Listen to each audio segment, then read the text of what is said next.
Hello मेरे प्यारे छात्रों, आप सभी का स्वागत है। आप सभी का 24 फरवरी से बोर्ड का एग्ज़ाम प्रारंभ होने वाला है, जिसमें आपका पहला पेपर हिंदी है।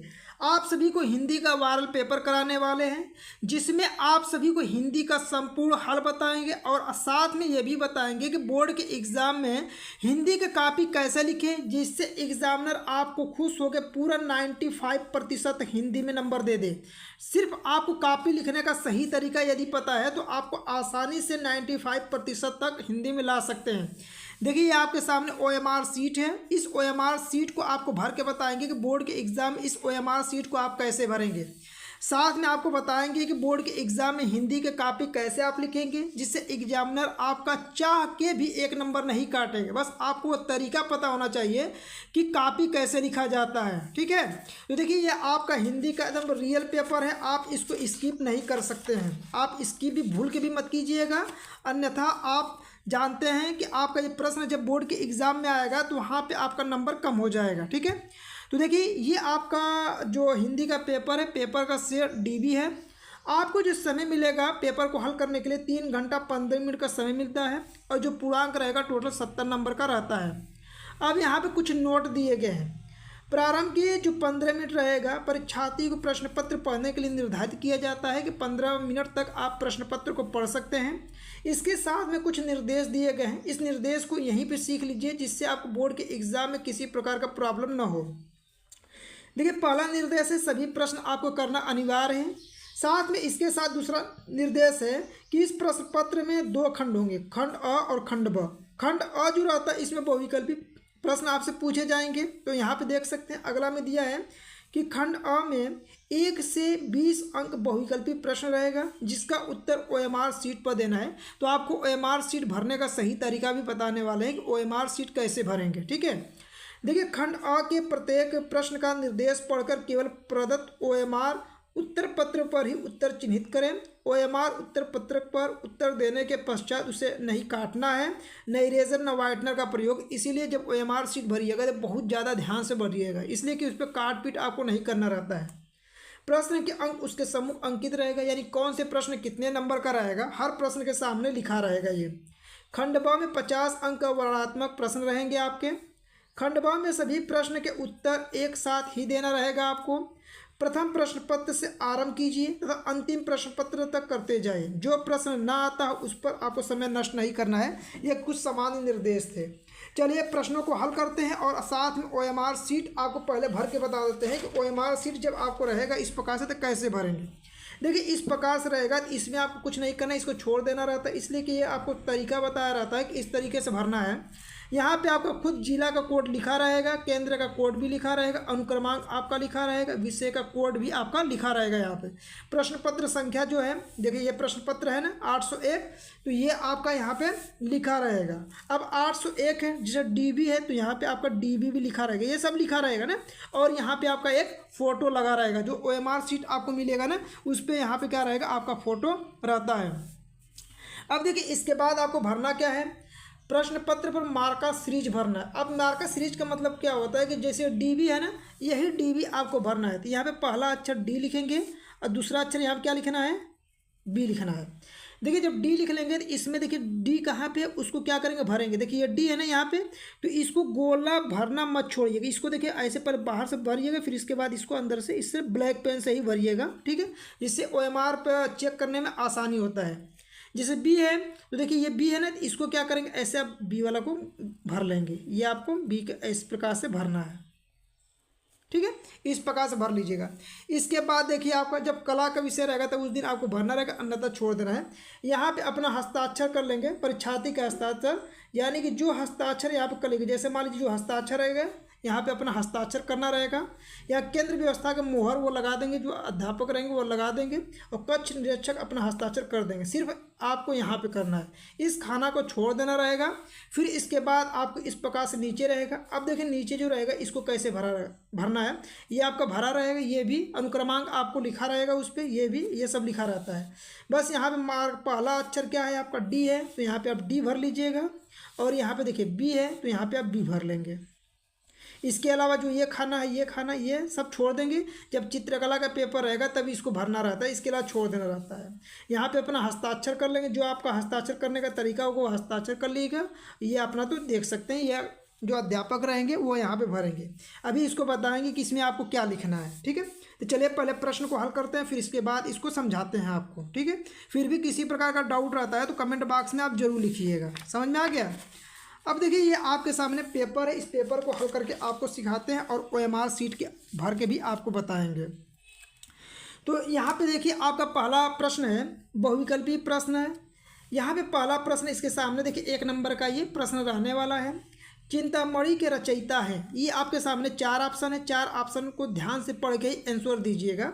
देखिए जैसे आपको चिंतामणि का रचयिता कौन है, तो जयशंकर आचार्य रामचंद्र शुक्ल जी है। इस प्रश्न का सही जवाब सी वाला ऑप्शन क्या होगा, करेक्ट होगा। जैसे ही इसको भरेंगे तो ये आपके सामने OMR शीट मिले रहेगा। देखिए पहले का कौन सा सही है, तो पहले का सी सही है। तो इसमें भरेंगे कैसे, देखिए पहला नंबर है पहले का, देखिए ये सी वाला है ना, तो यहाँ पे आप भरे। देखिए OMR शीट में भूल के भी गलती मत कीजिएगा, यदि गलती करेंगे तो आपका OMR सही से चेक नहीं होगा और आप फेल भी हो जाएंगे। तो इससे बचने के लिए इस वीडियो को थोड़ा ध्यान से देख लीजिए आप, ठीक है। देखिए पहले का क्या हो जाएगा, सी है तो सी भरिएगा। एक खाना में, जैसे ये खाना, इसमें सिर्फ एक ही गोला भरना है, 2 गोला मत भरिएगा, चाहे गलत भरिए चाहे सही, खाली एक ही गोला को भरना रहता है। 2 गोला या 3 गोला का मत भर दीजिएगा एक ही लाइन में, सिर्फ एक गोला। जैसे देखिए यहाँ पहले का सीधा तो पहला भरे हैं। अब देखिए आपके सामने दूसरा प्रश्न क्या है, आपके एक और प्रश्न भर के बता देते हैं। जैसे देखिए यहाँ पे पंच परमेश्वर कहानी के लेखक कौन है, ये भी आपका 1 नंबर का प्रश्न रहेगा। आपके सामने ऑप्शन है आचार्य रामचंद्र शुक्ल, प्रेमचंद, यशपाल और राजेंद्र प्रसाद। तो पंच परमेश्वर के जो कहानी के लेखक हैं वो है मुंशी प्रेमचंद्र जी। तो इस प्रश्न का सही जवाब बी वाला ऑप्शन क्या हो जाएगा, करेक्ट हो जाएगा। अब देखिए दूसरे का बी है, तो ये है आपके सामने OMR। अब देखिए दूसरा नंबर है बी, ये है ना, तो इसको क्या करेंगे, इस प्रकार से भरेंगे। जैसे भर रहे हैं इसी प्रकार से आप भरिएगा, ठीक है। और ब्लैक पेन से ही कोशिश कीजिएगा कि OMR शीट ब्लैक पेन से ही भरें। देखिए पहले का ये भरे, दूसरे का ये होगा। अब इसी तरह तीसरा प्रश्न हुआ, चौथा, पाँचवां, छठवां, सातवां, आठवां, जो प्रश्न आपको आ रहा होगा वो एक लाइन में सिर्फ एक ही गोला भरिएगा, ठीक है। तीसरा भर सीख लीजिएगा। अब देखिए आपको बताया था कि यहाँ पे क्या लिखना है आपको, तो देखिए जो मान लीजिए पहले का कौन सा सही है, सी, तो यहाँ पे आपको क्या करना है, पहले का सी लिख लेंगे। इसी तरह देखिए दूसरे का क्या है, बी सही है, इसी तरह दूसरे का बी लिख लीजिएगा। इसी प्रकार से जितने हैं 20 प्रश्न हैं, 20 प्रश्न के कौन से ऑप्शन सही है उसको यहाँ पे लिख सकते हैं। OMR शीट में यहाँ भरिएगा और जो भरे रहेंगे उसी को यहाँ पे लिखना रहता है, ठीक है।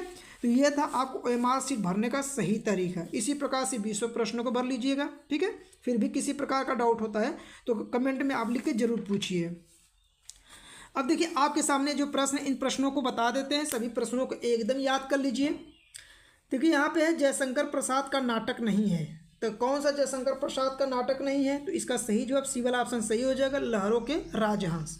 देखिए आप वीडियो में जो कमेंट होता है उस कमेंट बॉक्स में ये लिखिएगा, जैसे 20 बहुविकल्पी प्रश्न आपको पहले कराएंगे, तो 20 बहुविकल्पी प्रश्नों में से आपके कितने प्रश्न सही होते हैं उसको जरूर कमेंट किया कीजिए आप। देखिए आपके सामने अगला प्रश्न है, शेखर एक जीवनी उपन्यास के लेखक हैं, तो इसके लेखक कौन है, तो अज्ञे जी हैं। तो इस प्रश्न का सही जवाब डी वाला ऑप्शन क्या हो जाएगा, करेक्ट हो जाएगा। आपका अगला नंबर 5वां नंबर का प्रश्न है कि अपनी खबर आत्मकथा है, यानी ये किसकी आत्मकथा है, तो ये है पांडे, बेचन, शर्मा, उग्र की। तो इसका सही जवाब ए वाला ऑप्शन क्या हो जाएगा, सही हो जाएगा।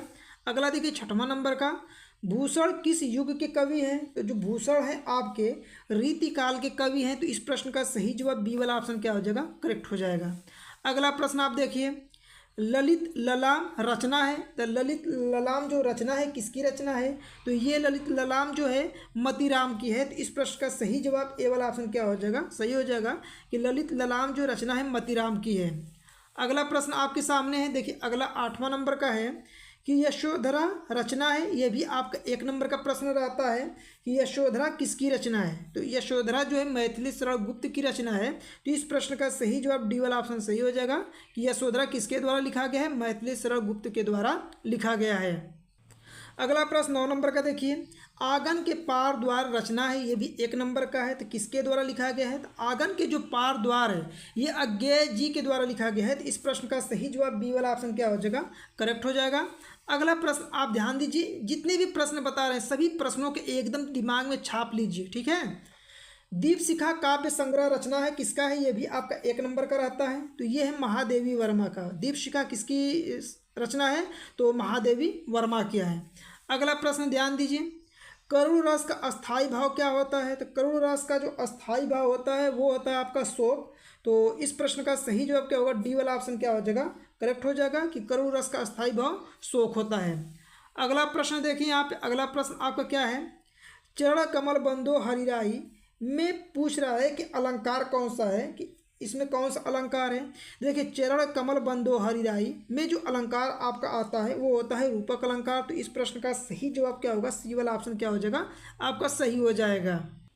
आपका अगला नंबर का प्रश्न है, यह सममात्रिक छंद है, इसमें 4 चरण होते हैं और प्रत्येक चरण में 24 मात्राएं होती है, 11 और 13 मात्राओं पर यति होती है। यह लक्षण किस छंद का है, तो ये आपका रोला छंद का है। तो देखिए 24 मात्राएं याद रखिएगा, 24 मात्राएं जो आता है रोला में ही आता है। तो इस प्रश्न का सही जवाब ए वाला ऑप्शन सही होगा। अगला देखिए, पर्यावरण शब्द में प्रयुक्त उपसर्ग है। तो देखिए उपसर्ग मतलब होता है कि कोई शब्द दिया है उसके प्रारंभ में कौन सा शब्द आपका जुड़ा है। देखिए पर्यावरण करते हैं तो परिधन आवरण होता है, क्या होता है, परिधन आवरण। तो सबसे पहले क्या जुड़ा है आपका परि, तो परि क्या हो जाएगा, आपका उपसर्ग हो जाएगा। इस प्रश्न का सही जवाब सी वाला ऑप्शन सही हो जाएगा। अगला प्रश्न, महानता शब्द में किस प्रत्यय का प्रयोग हुआ है। देखिए प्रत्यय मतलब होता है जो शब्द रहता है उसके लास्ट में क्या जुड़ा होता है। जैसे महान प्लस ता, यहाँ पे लास्ट में क्या जुड़ा है, महान प्लस ता जुड़ा है ना। तो यहाँ पे क्या हो जाएगा, इसका सही जवाब बी वाला ऑप्शन सही हो जाएगा कि महानता शब्द में किस प्रत्यय का प्रयोग किया गया है, तो ता का प्रयोग किया गया है।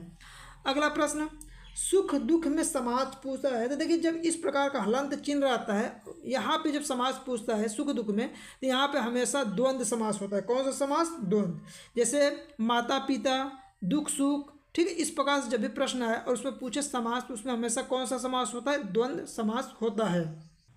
देखिए अपना 17वां नंबर का सवाल देखिए, निम्नलिखित में से अग्नि का पर्यायवाची नहीं है। तो देखिए अग्नि का जो पर्यायवाची होता है आपका अनल भी होता है, पावक भी होता है, ज्वाला भी होता है, लेकिन अग्नि का जो पर्यायवाची होता है अनिल नहीं होता है। तो इस प्रश्न का सही जवाब बी वाला ऑप्शन सही हो जाएगा। अगला प्रश्न देखिए, कह रहा है अभ्युदय का संधि विच्छेद आपको बताना है, क्या होगा। तो अब यहाँ पे देखिए अभ्युदय का जो होता है अभिधन उदय होता है, क्या होता है, अभिधन उदय होता है। तो इस प्रश्न का सही जवाब क्या होगा, डी वाला ऑप्शन सही हो जाएगा। अभ्युदय का जो संधि विच्छेद होता है अभिधन उदय, याद रखिएगा। अगला प्रश्न ध्यान दीजिए, देखिए अगला प्रश्न आपका क्या है 19 नंबर का, कि मधु शब्द का पंचमी विभक्ति एवं एक वचन रूप बताना है। कि मधु जो है उस शब्द का पंचमी विभक्ति में और एक वचन रूप में क्या होता है। तो इसका प्रश्न का सही जवाब होगा मधुना। देखिए इसका सही जवाब होगा मधुना होता है। देखिए यहाँ पे ऑप्शन सही नहीं लिखा है, ये मधु न होता है, क्या होता है, मधुना होता है। यहाँ तो दे दिया है लेकिन यहाँ पे क्या हो जाएगा, इसका सही जवाब ए वाला ऑप्शन सही होगा। मधुना ऐसे होना चाहिए, जैसे यहाँ पे मधुता दिया है लेकिन मधुता कोई शब्द नहीं होता, इसमें मधुना होता है ना। तो यहाँ पे इसको याद रखिएगा। अगला प्रश्न ध्यान दीजिए, जो आपका 20वां प्रश्न है, पटिष्यता धातु रूप का वचन बताना है और पुरुष बताना है। कि पटिष्य धातु रूप का वचन और पुरुष क्या है, ये भी आपका 1 नंबर है। तो द्विवचन मध्यम पुरुष है। तो इसका सही जवाब सी वाला ऑप्शन सही हो जाएगा। आप कमेंट बॉक्स में लिखिए कि 20 प्रश्नों में से आपके कितने सही हुए हैं। चलिए अगले प्रश्नों को देखते हैं। देखिए आपके खंड ब के जो प्रश्न पूछते हैं सभी प्रश्नों को एकदम कराने वाले हैं। देखिए आपका 24 फरवरी को एग्जाम है ना, तो आप इन प्रश्नों को एकदम छोड़ के मत जाइएगा। आपको पूरे प्रश्नों को हल कराने हैं, जिसमें आपका संदर्भ पूछता है, रेखांकित अंश की व्याख्या पूछता है, एकदम डिटेल में कराने वाले हैं ना। तो 1 सेकेंड के लिए भी वीडियो को स्किप मत कीजिएगा। निम्नलिखित गद्यांशों में से किसी एक गद्यांश पर आधारित सभी प्रश्नों को उत्तर दीजिए। टोटल 6 नंबर का एक प्रश्न रहेगा। देखिए आपके सामने ये प्रश्न है, करा अश्वारोही पास आया, ममता ने रुक रुक कर कहा, मैं नहीं जानती कि वह शहंशाह था या साधारण मुगल पर एक दिन इसी झोपड़ी के नीचे वह रहा। अब देखिए आपको क्या करना है कि यहाँ तक पढ़ते चले आना है। पढ़ते चले आने के बाद देखिए आपको बताएंगे कि संदर्भ कैसे लिखना है। इससे संबंधित आपसे 3 प्रश्न पूछता है, प्रत्येक प्रश्न 2 नंबर का रहता है। देखिए पहले नंबर पे आपको संदर्भ लिखना है, तो आप लिखेंगे कैसे। तो देखिए इसमें आपको ना कुछ ट्रिक बता देते हैं। जैसे यहाँ पे देखिए आपको पाठ मिल गया ममता। जब ममता शब्द मिले तो समझ लीजिएगा कि किस पाठ से लिया गया है, ममता। और ममता आप सभी को पता है किसने लिखा है, जयशंकर प्रसाद ने लिखा है। तो कुछ शब्द ऐसे आपको मिल जाएंगे जिससे आप ये पता कर सकते हैं कि वो कौन सा पाठ है। तो यहाँ से पाठ आपको पता चल गया कौन सा है, ममता पाठ है। किसने लिखा है, जयशंकर प्रसाद जी ने लिखा है। तो देखिए संदर्भ आप कैसे लिखेंगे, कापी लिखने का भी सही तरीका आपका होना चाहिए। सबसे पहले यहाँ पे लिखिएगा प्रश्नोत्तर संख्या 1। समझ में आ गया ना। यहाँ पे देखिए 1 वाला है तो यहाँ पे क्या लिखिए, प्रश्नोत्तर संख्या 1। एक चीज़ और ध्यान रखिएगा, देखिए क्या ध्यान रखना है, यहाँ पे खंड ब लिख लीजिए। क्या लिखेंगे, खंड ब के सभी प्रश्न है ना, तो यहाँ पे खंड ब मत लिखना भूलिएगा। जैसे यहाँ पे हम छोड़ दिए थे, लेकिन आप लोग जब कॉपी पे लिखिएगा तो पहले लिखिएगा खंड ब, फिर इसके बाद प्रश्नोत्तर संख्या 1 लिखिएगा। जैसे यहाँ पे देखिए प्रश्नोत्तर संख्या 1, ठीक है। अब देखिए इसके बाद आपको क्या करना है, यहाँ पे देखिए स्टार्टिंग के 1-2 शब्द लिख लीजिए। अश्वारोही पास आया, आप इतना लिख लीजिएगा। फिर इसके बाद लास्ट का 1-2 शब्द लिख लीजिएगा। जैसे गृह में जाती हूँ, ये लिख लीजिएगा 1-2 शब्द। देखिए यहाँ पे लिखिएगा, जिससे एग्जामिनर को ये पता चल जाए कि आपने किसका उत्तर दिया है, जिससे उसको किसी प्रकार का प्रॉब्लम ना हो, ठीक है। देखिए अश्वारोही लिखिएगा, फिर डॉट डॉट डॉट डॉट करते हुए गृह में जाती हूँ ये लिख लीजिएगा। फिर इसके बाद यहाँ पे हेडिंग बनाइएगा पहले का संदर्भ। और देखिए जिस तरह सुंदर राइटिंग में लिखा गया इसी प्रकार हो सकता है कि इससे भी आप अच्छा लिख सकते हैं, तो इससे भी अच्छा लिखिएगा। लेकिन बस ध्यान दीजिएगा कि आपको काट पीट ज़्यादा नहीं करना है, ठीक है। देखिए कैसे लिखेंगे संदर्भ, जब एक लाख संदर्भ बता देंगे तो इसी तरह आप किसी का भी संदर्भ लिख सकते हैं। देखिए प्रस्तुत गद्यांश हमारी पाठ्य पुस्तक हिंदी, जब हिंदी लिखिएगा तो इसके ब्लैक पेन से लिखिएगा। जैसे हम लिखे हिंदी कि गद्य खंड में संकलित ममता, पाठ का नाम जब लिखिएगा तो यहाँ पे ब्लैक पेन से नामक पाठ से लिया गया है। इसके लेखक जयशंकर प्रसाद जी हैं, और जो पाठ का नाम हुआ, लेखक का नाम हुआ, इसे आप कोशिश कीजिए ब्लैक पेन से ही लिखने का, जिससे देखने में काफ़ी कितना सुंदर होगा। आप देख सकते हैं कि आप ये जब हम लिखे हैं इसको तो कितना ब्लैक पेन का यूज किए हैं, ठीक है। हेडिंग बनाया है, कितना सुंदर लग रहा है देखने में। इस तरह यदि आप कापी बोर्ड के एग्जाम में लिख देंगे तो आपका 1 नंबर जो होता है ना, वो अभी एग्जामिनर नहीं काटेगा, वो चाह के भी नहीं काट पाएगा जब इतना सुंदर आप कापी लिखेंगे तो, ठीक है। तो इस प्रकार से लिख लीजिएगा आप संदर्भ, आप इसको याद कर लीजिए। फिर इसके बाद देखिए आपसे क्या पूछता है, दूसरा नंबर कि गद्यांश के रेखांकित अस की व्याख्या कीजिए। तो देखिए यहाँ से जहाँ पे रेखांकित रहेगा इसी का आपको क्या करना है, व्याख्या करना है। जैसे मैं आजीवन अपनी झोपड़ी के खोदे जाने के डर से भयभीत रही, भगवान ने सुन लिया, मैं आज इसे छोड़े जाती हूँ, अब तुम इसका मकान बनाओ या महल, मैं अपने चिर विश्राम गृह में जाती हूँ। देखिए इसका कैसे लिखेंगे, तो पहले नंबर पर तो आप इसका हेडिंग बना लीजिएगा रेखांकित अंश की व्याख्या, 1-2 लाइन छोड़ के, ठीक है। हो सकता है 1 लाइन छोड़िएगा, हो सकता है 2 लाइन छोड़ दिएगा, लेकिन 1-2 लाइन छोड़ के ही लिखिएगा। लिखेंगे कि प्रसाद जी कहते हैं कि ममता ने अश्वारोही सैनिकों को अपने पास बुलाया और कहा कि किसी समय इस झोपड़ी में रात बिताने वाले व्यक्ति ने एक सैनिक को यहाँ घर बनवाने के लिए कहा था। मैं इस झोपड़ी को खोने के भय से पूरी जिंदगी डरती रही, क्योंकि इस झोपड़ी के साथ उसके जीवन की बहुत सी यादें जुड़ी थी। मैं जब तक जिंदा रही तब तक ईश्वर ने इसे बचाए रखने की प्रार्थना सुन ली। अब मैं यह दुनिया छोड़कर जा रही हूँ। तो इस प्रकार से इसका क्या करेंगे, देखिए यहाँ पे कहीं काट पीट किए, कहीं पे नहीं किए, इस तरह की कोशिश कीजिए, काट पीट मत कीजिएगा, ठीक है। तो इस प्रकार से हिंदी की कापी लिखिएगा। तो देखिए इसका आंसर सेकंड को हो गया, जैसे बताएं उस तरह लिखेंगे, 2 नंबर उस पर भी मिल जाएगा। अब देखिए अगला है ममता के आजीवन भयभीत रहने का क्या कारण था। तो इसके जो कारण इस गद्यांश को पढ़ेंगे, जो गद्यांश से आपको अर्थ समझ में आएगा उसको अपने शब्द में देखिए कैसे लिखेंगे।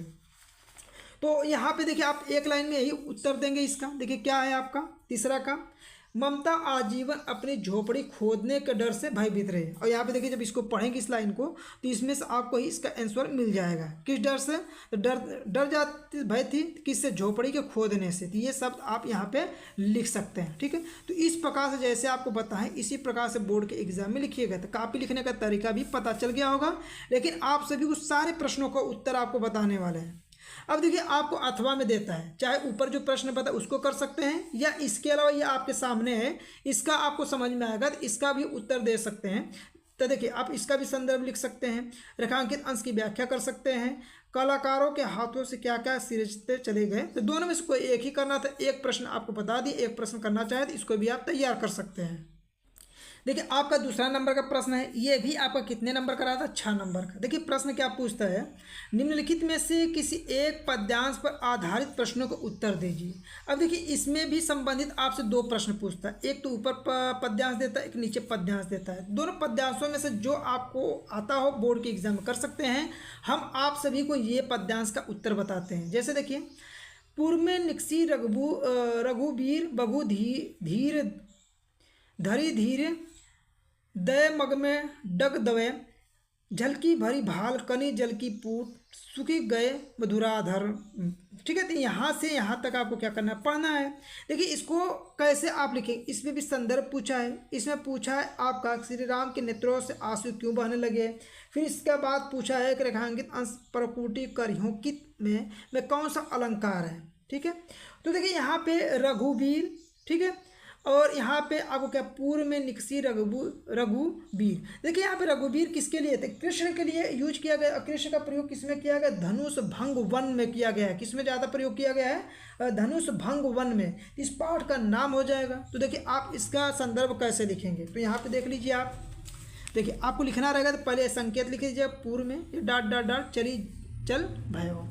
फिर यहाँ पे संदर्भ जैसे बताएं उसी तरह आपको सुंदर राइटिंग में लिखना है, देख सकते हैं। जैसे लिखे हैं, प्रस्तुत पद्यांश हमारी पाठ्य पुस्तक। देखिए गद्य रहेगा तो गद्यांश लिखना है, पद रहेगा तो यहाँ पे पद्यांश लिखना है। हमारी पाठ्य पुस्तक हिंदी काव्य खंड में संकलित धनुष भंग वन पथ पर, ये पाठ का नाम है, नामक पाठ से लिया गया है। इसके रचयिता गोस्वामी तुलसीदास जी हैं। ये अब गोस्वामी तुलसीदास के द्वारा धनुष भंग वन जो पद पर है लिखा गया है, ये आप पढ़े होंगे। इसको आप इसी तरह क्या करना है, संदर्भ लिखना है। इसके साथ में जो रेखांकित अंश है उसकी व्याख्या कैसे करेंगे। महल से निकलकर थोड़ी ही दूर पर चली थी कि उनके माथे पर पसीने की बूंद आ गई तथा सुकमल होठ सूख गए। तभी वे श्री राम से पूछती हैं कि अभी हमें कितनी दूर चलना है और हम अपनी झोपड़ी कहाँ बनाएंगे। सीता की इस दशा को देखकर श्री राम की आंखों में आंसू बहने लगे। ठीक है, इस प्रकार से देख सकते हैं। देखिए अगला प्रश्न आपसे पूछा है कि प्रकुटी करहियोंकित में कौन सा अलंकार है। तो इसमें जो अलंकार आपका प्रयोग किया गया है, अनुप्रास अलंकार प्रयोग किया गया है। ठीक है, तो आप इसे ध्यान रखिएगा। तो ये इसका पूरा उत्तर था। ठीक है, अब चलिए अगले प्रश्नों को देखते हैं। देखिए आपको एक बता दी, आप इसको तैयार कर लीजिएगा। इसको भी पढ़ के आप तैयार कर सकते हैं। इसमें भी आपसे संदर्भ पूछता है और ये प्रश्न आपसे पूछा जाता है। सभी प्रश्नों को यहाँ पे देख सकते हैं। ठीक है, सभी प्रश्नों को यदि कराने लगेंगे तो बहुत ज़्यादा समय लग जाएगा। तो यहाँ पे जो आपको जो सरल है वो आपको कराने का प्रयास करना है, जिससे आपको क्या करें, ये याद रहे। इसलिए कि दोनों प्रश्नों में से कोई एक ही प्रश्न आपको करना रहता है। अगला देखिए, दिए गए संस्कृत गद्यांश में से किसी एक का संदर्भ सहित हिंदी में अनुवाद कीजिए। ये टोटल 5 नंबर का रहता है। इसमें बताएंगे कि जो संस्कृत वाले गद्यांश रहते हैं उसको संदर्भ कैसे लिखा जाता है और साथ में हिंदी में अनुवाद कैसे करना रहता है। चलिए पहले प्रश्नों को आप देख लीजिए। तो यहाँ पे देखिए आपके सामने ये प्रश्न है। ठीक है, अब ये प्रश्न है, 2 प्रश्नों में से कोई एक ही प्रश्न करना है। यहाँ पे अथवा भी लिखा है, तो दोनों प्रश्नों में से जिसका उत्तर आपको आ रहा हो उसी को कीजिएगा। देखिए ये आपका सिंपल है, पहले इसी को आपको करा देंगे। जब इस लाइन को पढ़ेंगे पूरा पढ़ लीजिएगा आप। ऐसा नगरी भारतीय संस्कृति संस्कृत भाषायाश केंद्रम स्थलम अस्ति। देखिए यहाँ पे नगरी शब्द पकड़ के भी आप पता कर सकते हैं कि कौन से पाठ का लिया गया है। तो नगर ओगर का जो शब्द का प्रयोग सबसे ज़्यादा किया गया है वाराणसी पाठ में किया गया है, यानी इसका मतलब हुआ कि वाराणसी नामक पाठ से लिया गया है। तो इसका देखिए संदर्भ कैसे लिखेंगे आप। देखिए आपको ये प्रश्न तो कई बार कराए हैं, तो इसको आप तो देखे होंगे। चलिए आपको ये वाला प्रश्न करा देते हैं ना, कम से कम एक अथवाला करा दें कि आपको अथवाला यदि आता हो तो बोर्ड के एग्जाम में इसका प्रश्नोत्तर संख्या कैसे लिखें कि ये पता हो। जैसे यहाँ पे देखिए, नागरिका बहुकालम यावत् अचिंत्यत एवं प्रहलिका उत्तरम दातुम समर्थम न अभवत् अतः ग्रामीण अवध अहम अस्य प्रहलिका उत्तरम जनानि इदम श्रुत्वा ग्रामीण अकथयत् यदि भवान उत्तर न जानाति तर्हि ददातु 10 रुपया। ठीक है, 10 रुपयाकड़ी अतः म्लान मुखेन नगरिके समयानुसार 10 रुपयाकड़ी दंतानी। तो इस प्रकार से ये रहता है। देखिए इसका कैसे लिखेंगे आप। तो देखिए आपके सामने अथवाला जब लिखना रहेगा तो प्रश्नोत्तर संख्या 3 डालिएगा, यहाँ पे अथवा लिख। जब अथवाला कीजिएगा तो अथवा यहाँ संकेत लिखना जान ही गए हैं। देखिए उस संदर्भ कैसे लिखेंगे। प्रस्तुत गद्यांश हमारी पाठ्य पुस्तक हिंदी के संस्कृत खंड के प्रबुद्धो ग्रामीण नामक पाठ से लिया गया है। तो देखिए ये क्या किससे लिया गया है, संस्कृत खंड के प्रबुद्धो ग्रामीण पाठ से लिया गया है, ठीक है। और ये जो किससे लिया गया था, तो ये जो लिया गया है आपका वाराणसी नामक पाठ से लिया गया है, ठीक है। तो आपको ये प्रश्न तो कई बार करा दिए, इसलिए यहाँ पे ये प्रश्न सोचे हैं आपको करा दें, ठीक है। देखिए हिंदी में अनुवाद करना रहेगा तो कैसे अनुवाद करेंगे, लिखेंगे नागरिक ने बहुत समय तक सोचा परंतु वह पहेली का उत्तर देने में समर्थ न हुआ, इसलिए उस ग्रामीण से कहा मैं इस पहेली का उत्तर नहीं जानता। यह सुनकर ग्रामीण ने कहा यदि आप उत्तर नहीं जानते हो तो दीजिए 10 रुपये। इसलिए मुरझाए हुए मुख वाले नागरिक ने शर्त के 10 रुपये दे दिए। तो इस प्रकार से आपको क्या करना रहेगा, इसका हिंदी अनुवाद करना रहेगा, ठीक है। यदि आप इसका उत्तर नहीं जानते हैं तो आप कमेंट कीजिए, इसका अलग से वीडियो आपको बता देंगे कहाँ कौन सी वीडियो में इसको कराया गया है, ठीक है। अब देखिए आपके सामने ये अगला प्रश्न है कि नीचे दिए गए पद्यांशों में से किसी एक पद्यांश का संदर्भ सहित हिंदी में अनुवाद करना रहता है। टोटल 5 नंबर का रहता है। ये देखिए एक प्रश्न ये पूछा गया, एक प्रश्न ये पूछा गया है, तो इन दोनों में से कि एक का उत्तर आपको बोर्ड के एग्जाम में देना रहता है। ये टोटल 5 नंबर का रहता है। तो चलिए आपको ये प्रश्न हल करके बताते हैं। ये सिंपल है, आपको बता भी देंगे। देखिए प्रश्नोत्तर संख्या 4 लिखिएगा, यहाँ पर संकेत में सर्वे बंतु और लास्ट का आपको शब्द बता चुके हैं, ऐसे ही लिखना है। संदर्भ देखिए कैसे लिखेंगे, प्रस्तुत पद्यांश हमारी पाठ्यपुस्तक हिंदी के संस्कृत खंड के भारतीय संस्कृति नामक पाठ से लिया गया है। अब हिंदी में अनुवाद कैसे करेंगे, सब सुखी हो, सब रोग रहित हो, सब कल्याण को देखें, कोई भी दुखी न हो। तो इस प्रकार से इसका हिंदी में अनुवाद आप सीख लीजिए, इसलिए कि बहुत इंपॉर्टेंट है, आपके पेपर में बहुत ज़्यादा पूछता है। सर्वे भवन्तु सुखिनः, सर्वे सन्तु निरामया, सर्वे भद्राणि पश्यन्तु मा कश्चित् दुर्भाग् भवेत्। इसको जरूर याद रखिएगा, दोनों में से कोई एक ही करना रहता है, आप इसको तैयार कर लीजिएगा। अब देखिए आपके सामने अगला नंबर का जो प्रश्न पूछता है कि अपने पठित खंड काव्य के आधार पर निम्नलिखित प्रश्नों में से किसी एक का उत्तर दीजिए। टोटल 3 नंबर का रहता है। जैसे यहाँ पे देखिए मुक्ति दूत जो होता है, आपको जिस जिला में जो खंड काव्य पढ़ाया जाता है उसी खंड काव्य का उत्तर दीजिए। यहाँ पे मुक्ति दूत है, आपको मुक्ति दूत के एक नायक का चरित्र चित्र आपको बताना रहता है। तो यहाँ पे चरित्र चित्र में हम गांधी जी का आपको चरित्र चित्र बता देते हैं, जिसे आप याद भी रखिएगा। देखिए यहाँ पर डालिएगा प्रश्नोत्तर संख्या 5 का क वाला करें तो क डालिए, ख पे रहेगा तो ख कीजिएगा। मुक्ति दूत पहला नायक का चरित्र चित्र अर्थात महात्मा गांधी जी का चरित्र चित्र आपको लिखना रहेगा। कैसे लिखेंगे, देखिए गांधी जी का अवतरण भारत की ही नहीं बल्कि संपूर्ण विश्व की महान घटना है। अपने गरिमामय अलैंगिक चरित्र बल से गांधी जी संपूर्ण विश्व को प्रभावित करके युग पुरुष कहलाए। इस खंड काव्य के नायक गांधी जी हैं। प्रस्तुत खंड काव्य के आधार पर गांधी जी के चरित्र में निम्नलिखित विशेषताएं हैं। अब कौन कौन सी विशेषताएं हैं, जैसे वो दिव्य पुरुष हैं, हरिजनों के उद्धारक है, मातृभक्त है, महान देशभक्ति हैं। अब ये पॉइंट जो आप लिखे, इसी पॉइंट पे एक एक 2-2 लाइन लिख दीजिएगा। चलिए आपको दिखाते हैं, एक बार पढ़ लेंगे तो आप बोर्ड के एग्जाम में लिख लेंगे। जैसे दिव्य पुरुष लिखिएगा, महात्मा गांधी महान पुरुष पृथ्वी पर अवतार के रूप में प्रकट हुए, जो पृथ्वी के दुखों का हरण करने के लिए आते हैं। इस प्रकार गांधी साधारण पुरुष न होकर दिव्य पुरुष हैं। अब अगला हेडिंग बनाएंगे, हरिजनों के उद्धारक। महात्मा गांधी ने जीवन प्रयत्न दलितों, पिछड़ों तथा हरिजनों को गले लगाया।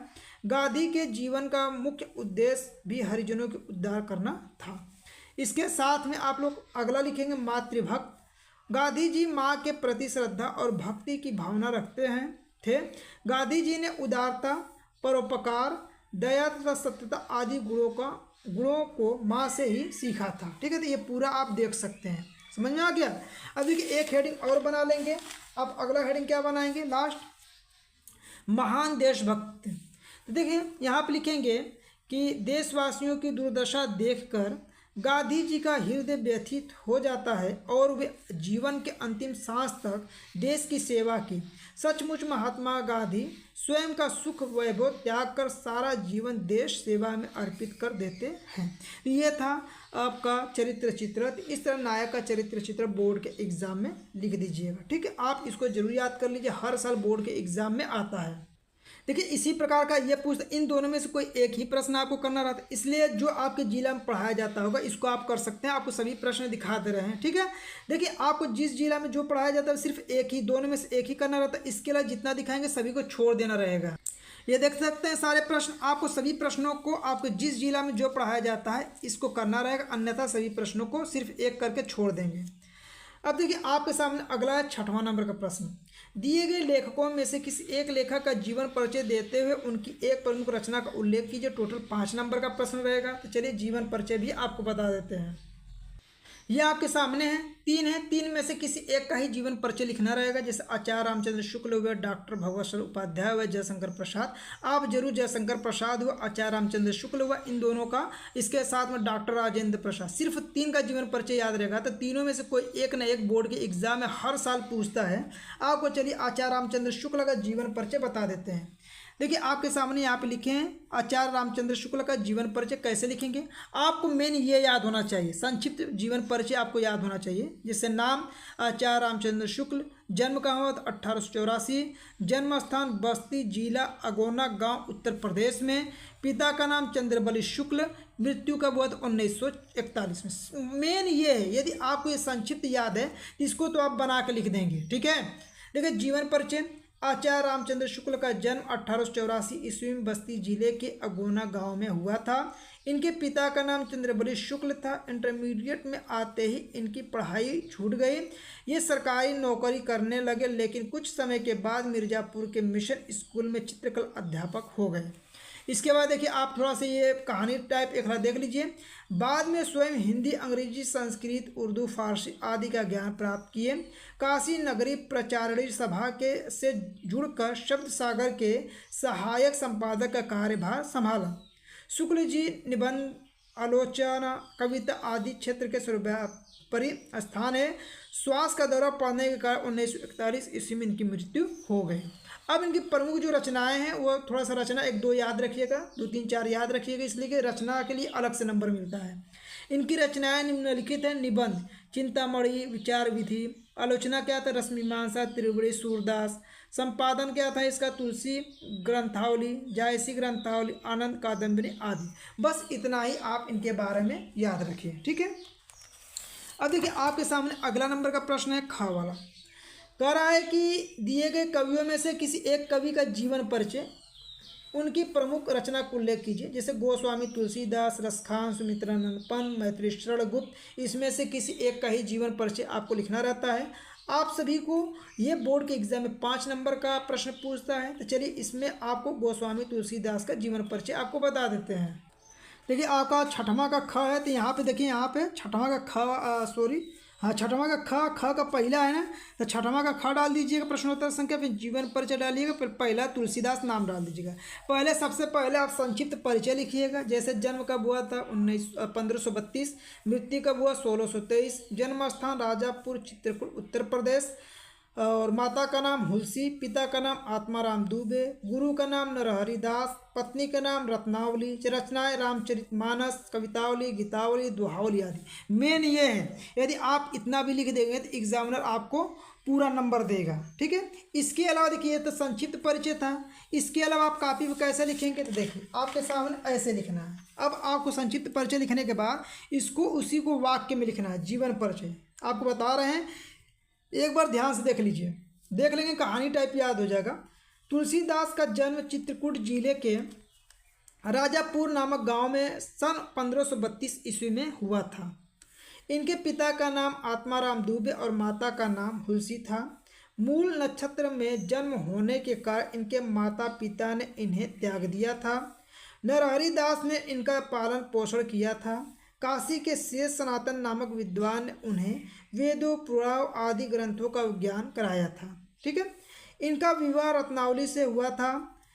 इनका जीवन काशी, अयोध्या और चित्रकूट में अधिक व्यतीत हुआ। इनकी मृत्यु काशी के 80 घाट पर सन 1623 ईस्वी में हुआ था।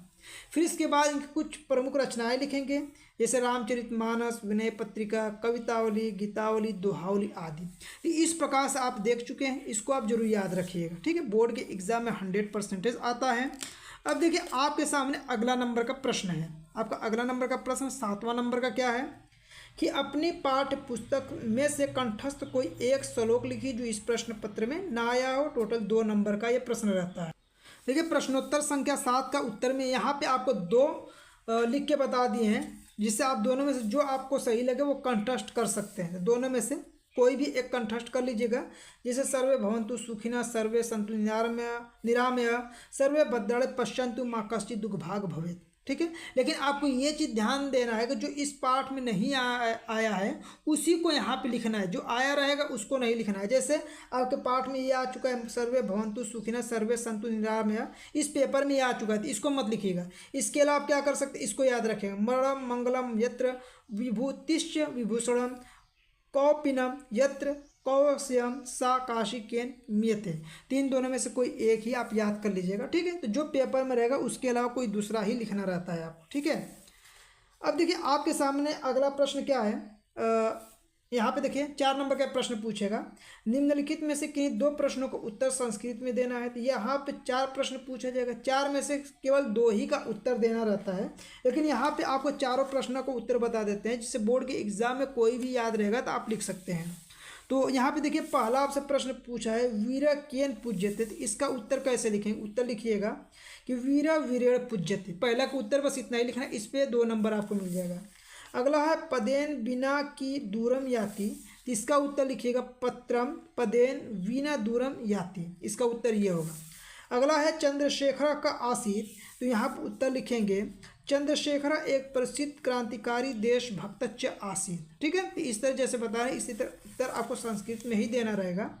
अगला है अस्माकं संस्कृति किश्चि वर्तते, तो इसका उत्तर आप लिखिएगा अस्माकं संस्कृति सदा गतिशील वर्तते। तो इस प्रकार से इस चारों में से कोई एक का ही उत्तर आपको देना है, सभी का नहीं देना है। ठीक है, अब देखिए आपके सामने अगला प्रश्न है जो लास्ट प्रश्न है, निम्नलिखित में से किसी एक विषय पर निबंध लिखे। टोटल 9 नंबर का प्रश्न रहने वाला है। जैसे देश प्रेम पर निबंध लिख सकते हैं, आतंकवाद की समस्या और समाधान पर लिख सकते हैं, प्रदूषण और मानव जीवन पर लिख सकते हैं, आज़ादी का अमृत महोत्सव। इन चारों में से किसी एक पर ही आपको निबंध लिखना है। तो चलिए आपको एक का उत्तर बताते हैं।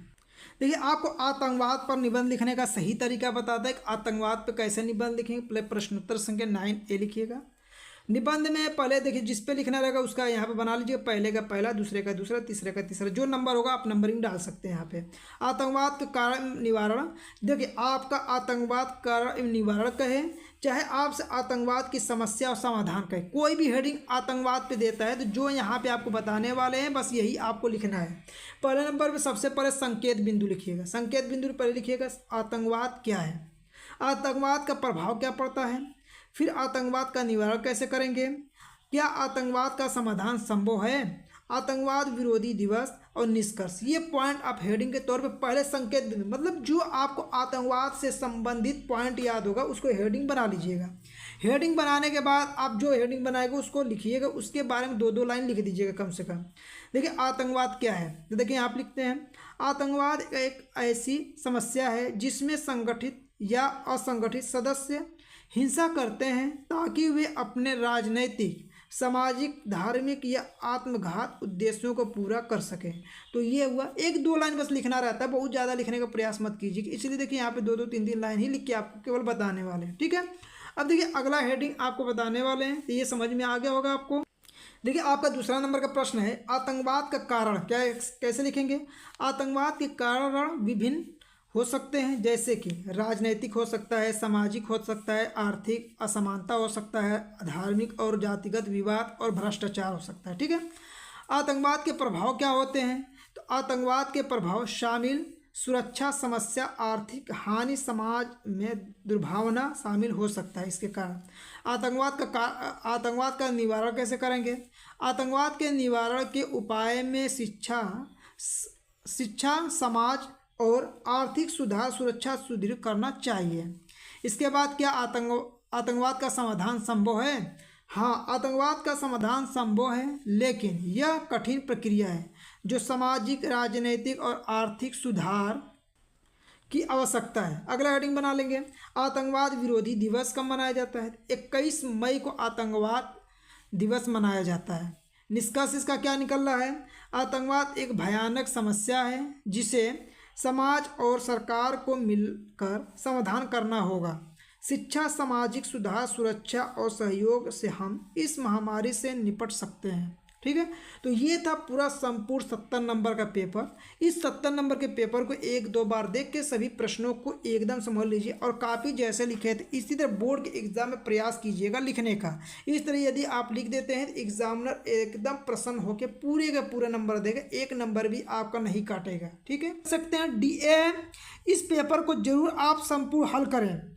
देखिए यहाँ पे 2025 का 24 फरवरी को आपके बोर्ड के एग्जाम में आने वाला एकदम रियल पेपर है। ठीक है, तो इसलिए इसको तो एकदम स्किप मत कीजिएगा, इसीलिए इसको बहुत मेहनत करके सभी प्रश्नों को लिखे हैं।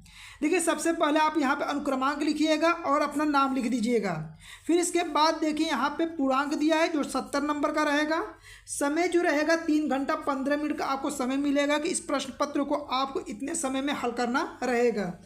यहाँ पे नोट दिया गया है कि प्रारंभ के जो 15 मिनट रहेगा परीक्षार्थी को प्रश्न पत्र पढ़ने के लिए निर्धारित किया गया है कि इतने मिनट तक आप इसको पढ़ सकते हैं। इससे आपको ये भी पता चल जाएगा कापी बोर्ड के एग्जाम में कैसे लिखना है, कौन से प्रश्नों को कब कैसे उत्तर देना है। ठीक है, तो यहाँ पे देखिए आप पहला प्रश्न खंड अ है जिसमें पहले बहुविकल्पी प्रश्नों को आपको बताएंगे, फिर OMR शीट पे भी कुछ प्रश्नों को हल करके बताएंगे। जैसे पहला प्रश्न आपका है कि आचार्य रामचंद्र शुक्ल किस युग के लेखक हैं। देखिए जब शुक्ल यहाँ पे जुटा है तो इसका मतलब ये शुक्ल युग के ही होंगे। तो इस प्रश्न का सही जवाब ए वाला ऑप्शन क्या हो जाएगा, सही हो जाएगा। अगला प्रश्न देखिए गबन की विधा आपको बताना है कि गबन कौन सी विधा है। ये एक उपन्यास है, तो इस प्रश्न का सही जवाब सी वाला ऑप्शन क्या होगा, सही हो जाएगा। अब देखिए जैसे मान लीजिए 2 प्रश्न आप कर लिए, ये रहेगा आपका OMR शीट। पहले का कौन सा ऑप्शन सही है, तो पहले का आपका ए वाला ऑप्शन सही है। तो पहले का देखिए ये पहला है और यहाँ पे ए है, तो यहाँ पे आपको सिर्फ एक ही भरना है। ठीक है, और एक चीज़ ध्यान रखिएगा कि एक लाइन में सिर्फ एक ही गोला भरना रहेगा। इसे देखिए आप ब्लैक पेन से भर सकते हैं या ब्लू पेन, दोनों पेन में से किसी भी पेन का यूज करके यहाँ पे भरा जा सकता है। ठीक है, तो यहाँ पे आप पहले का ए है तो सिर्फ एक ही भरेगा, आई मीन सभी को छोड़ दीजिएगा। ये नहीं है कि बी भर दीजिए C D, ऐसे नहीं भरना है, पहले का पहले गोला। अब देखिए जैसे दूसरे का कौन सा सही है आपका, दूसरे का C वाला ऑप्शन सही है। तो यहाँ पे देखिए आप, ये आपका दूसरा है, दूसरा का C है, तो इसको इस प्रकार से भरिएगा।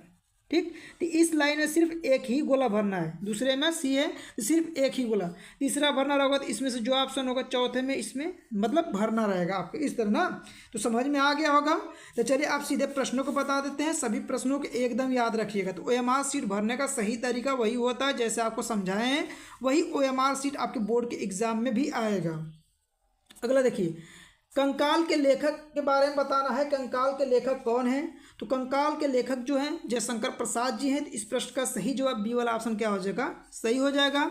अगला प्रश्न कलम का सिपाही कृति है, यानी कलम का जो सिपाही है इसकी कृति कौन है, मतलब किसकी है, तो अमृत राय की है। तो इस प्रश्न का सही जवाब डी वाला ऑप्शन सही हो जाएगा कि कलम का जो सिपाही है किसके द्वारा लिखा गया है, अमृत राय के द्वारा लिखा गया है। चलिए अगले प्रश्न पे चलते हैं। तो देखिए आपके सामने अगला नंबर का प्रश्न है आपका 5वां नंबर का, देख सकते हैं यहाँ पे कि शुक्ल युग के समय अवधि आपको बताना है कि शुक्ल युग की समय अवधि कब से कब तक मानी जाती है।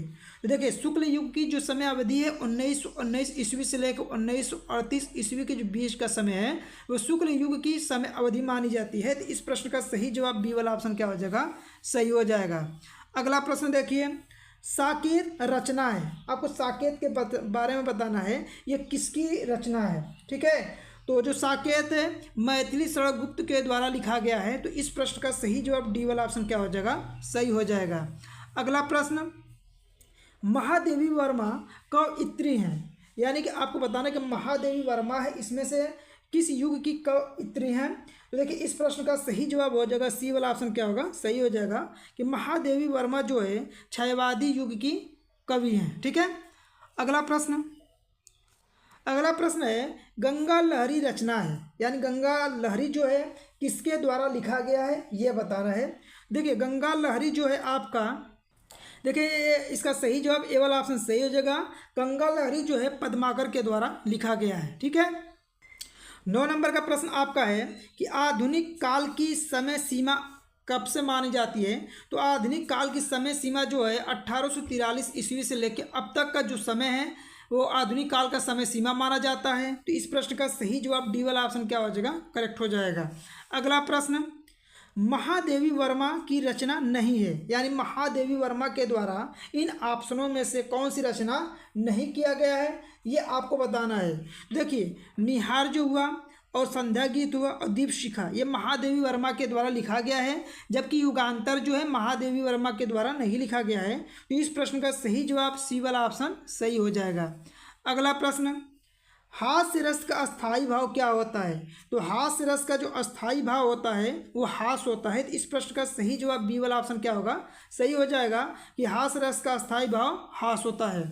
अगला प्रश्न, पीपर पात सरिस मंडोला में अलंकार आपको बताना है। इसी पीपर पात सरिस मंडोला में कौन सा अलंकार है? तो देखिए यहाँ पे आप पकड़िए इस शब्द को सरिस, जिसमें आपको सरिस मिलेगा तो समझिएगा कि वहाँ पे उपमा अलंकार है। तो इस प्रश्न का सही जवाब बी वाला ऑप्शन सही हो जाएगा। इस तरह आप पहचान भी कर सकते हैं, सरिस शब्द मिल जाएगा तुरंत पहचान कर लीजिएगा यहाँ पे एक उपमा अलंकार है। ठीक है, चलिए अगले प्रश्न पे चलते हैं। देखिए आपके सामने अगला नंबर का प्रश्न क्या है, 13 नंबर का है कि सोरठा छंद के चरण होते हैं।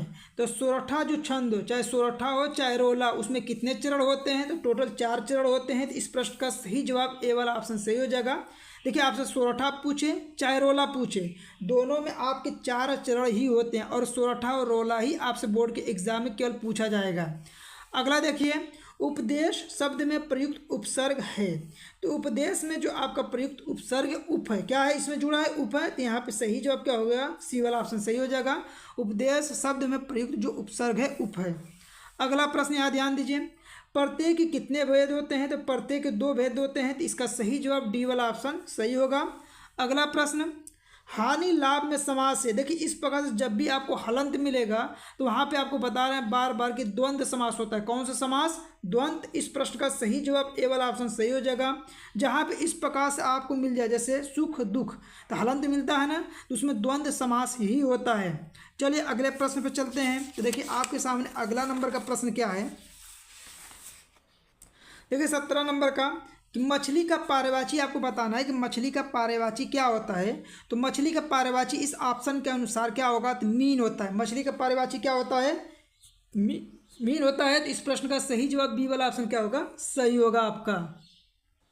अगला प्रश्न देखिए, अगला प्रश्न क्या है, यद्यपि में कौन सी संधि है? यहाँ पे यद्यपि देखिए आधा द है ना, तो आधा द आ जाए तो वहाँ पे हमेशा, जैसे देखिए आधा त आ जाए, आधा द आ जाए, तो वहाँ पे कौन सी संधि होता है? वहाँ पे हमेशा यड़ संधि होता है। कौन सी संधि होगा? यड़ संधि। तो इस प्रश्न का सही जवाब सी वाला ऑप्शन सही होगा। अगला प्रश्न, मधु शब्द का द्वितीय विभक्ति बहुवचन रूप बताना है कि मधु शब्द का द्वितीय विभक्ति बहुवचन रूप क्या होता है। ठीक है, तो यहाँ पे देखिए आप, तो यहाँ पे इसका सही जवाब सी वाला ऑप्शन क्या हो जाएगा, सही हो जाएगा। मधु शब्द का द्वितीय विभक्ति बहुवचन रूप मधुनी होता है।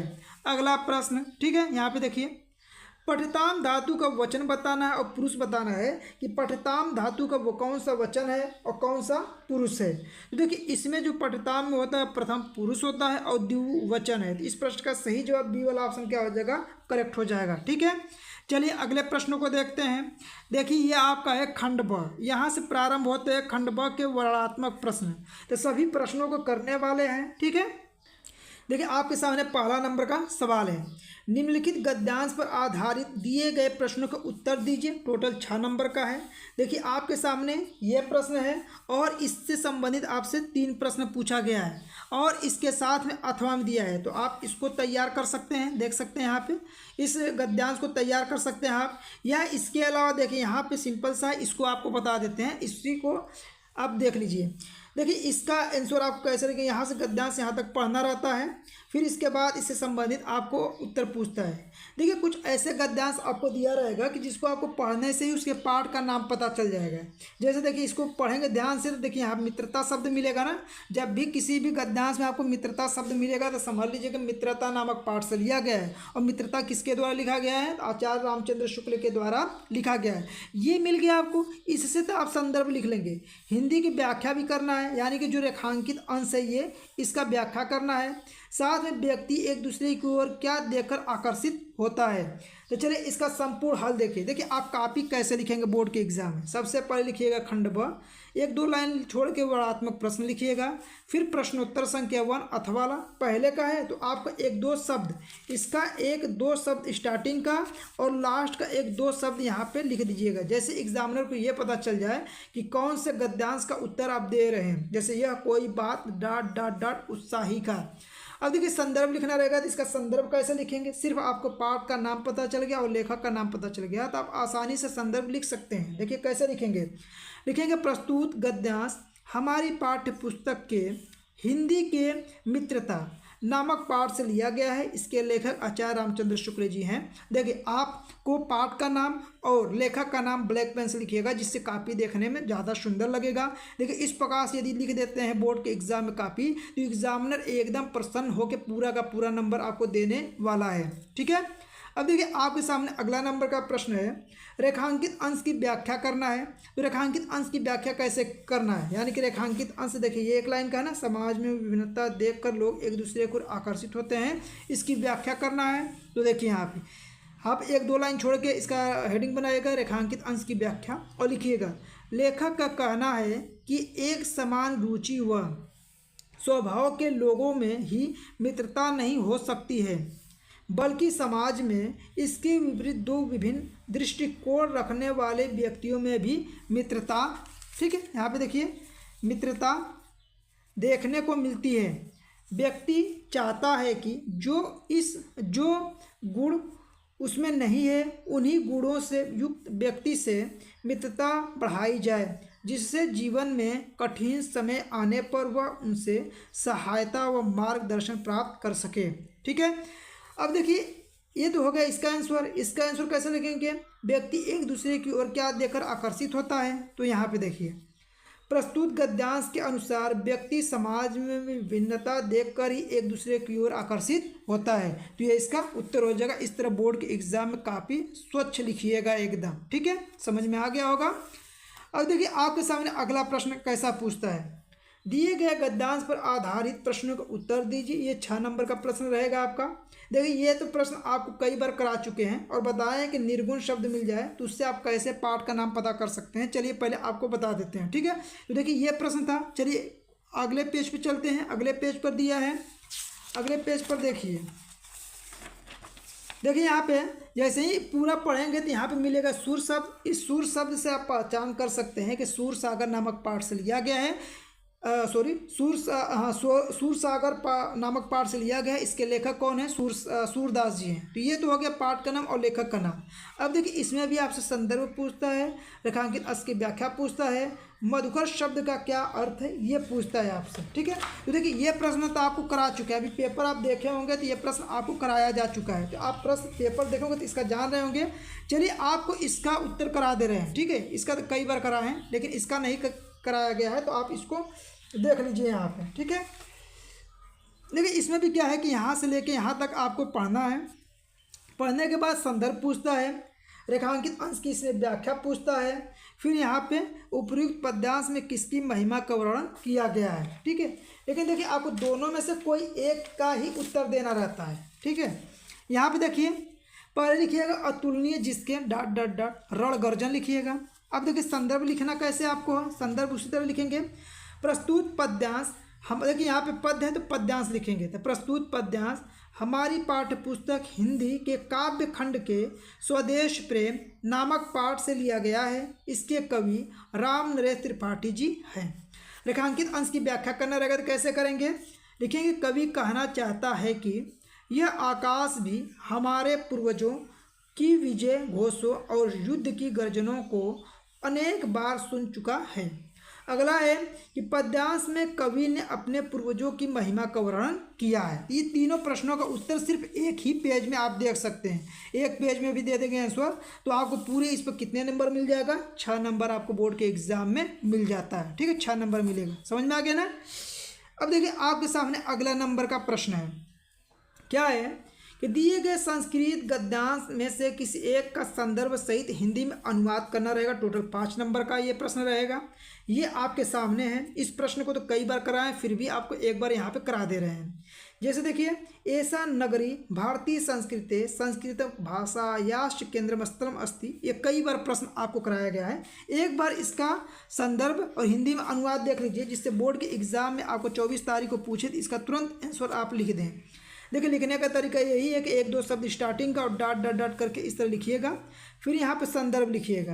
प्रस्तुत गद्यांश हमारी पाठ्यपुस्तक के संस्कृत खंड में संकलित वाराणसी नामक पाठ से लिया गया है। तो किस पाठ से लिया गया है? वाराणसी पाठ से लिया गया है। अब देखिए, इसका हिंदी में अनुवाद करना रहेगा, तो कैसे करेंगे?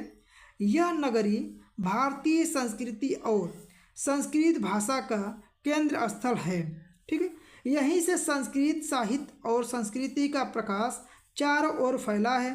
मुगल युवराज दारा शिकोह ने यहीं आकर भारतीय दर्शन शास्त्रों का अध्ययन किया था। वह अनेक ज्ञान से इतना प्रभावित हुआ कि उसने उपनिषदों का अनुवाद फारसी भाषा में करवाया। तो इस प्रकार से इसका आप क्या करेंगे? हिंदी में व्याख्या करेंगे। टोटल इस पे 5 नंबर आपको मिल जाएगा। ठीक है, देखिए इस प्रश्न का आंसर आपको बता चुके हैं। चलिए अगले प्रश्नों को देखते हैं। तो देखिए, ये आपके सामने अगला प्रश्न है। तो देखिए, अथवा में है तो दोनों में से कोई एक ही करना था, तो एक आपको करा दिए हैं, इसको आप देख सकते हैं। अगला प्रश्न देखिए, दिया है कि दिए गए संस्कृत पद्यांश में से किसी एक का संदर्भ सहित हिंदी में क्या करना है? आपको अनुवाद करना है। बहुत सिंपल होता है। इसका हिंदी में अनुवाद देखिए किस तरह करेंगे। यहाँ पे देखिए, उत्तरम यत् समुद्रस्थ हिमाद्रश्च दक्षिणम, ठीक है, वर्षम तत् भारतम नाम भारती यत्र संतति। इसी का क्या कर रहे हैं? हिंदी में आपको अनुवाद करना बता रहे हैं। ठीक है, तो देखिए ये इस प्रकार से लिखिएगा, प्रश्नोत्तर संख्या और 1-2 शब्द स्टार्टिंग का ही लिख लीजिएगा। आपको तो बता चुके हैं, आप लिख लेंगे इसको। ठीक है, अब देखिए यहाँ पे लिखिएगा संदर्भ। प्रस्तुत श्लोक संस्कृत खंड से वीर वीरेण पूज्यते नामक पाठ से लिया गया है।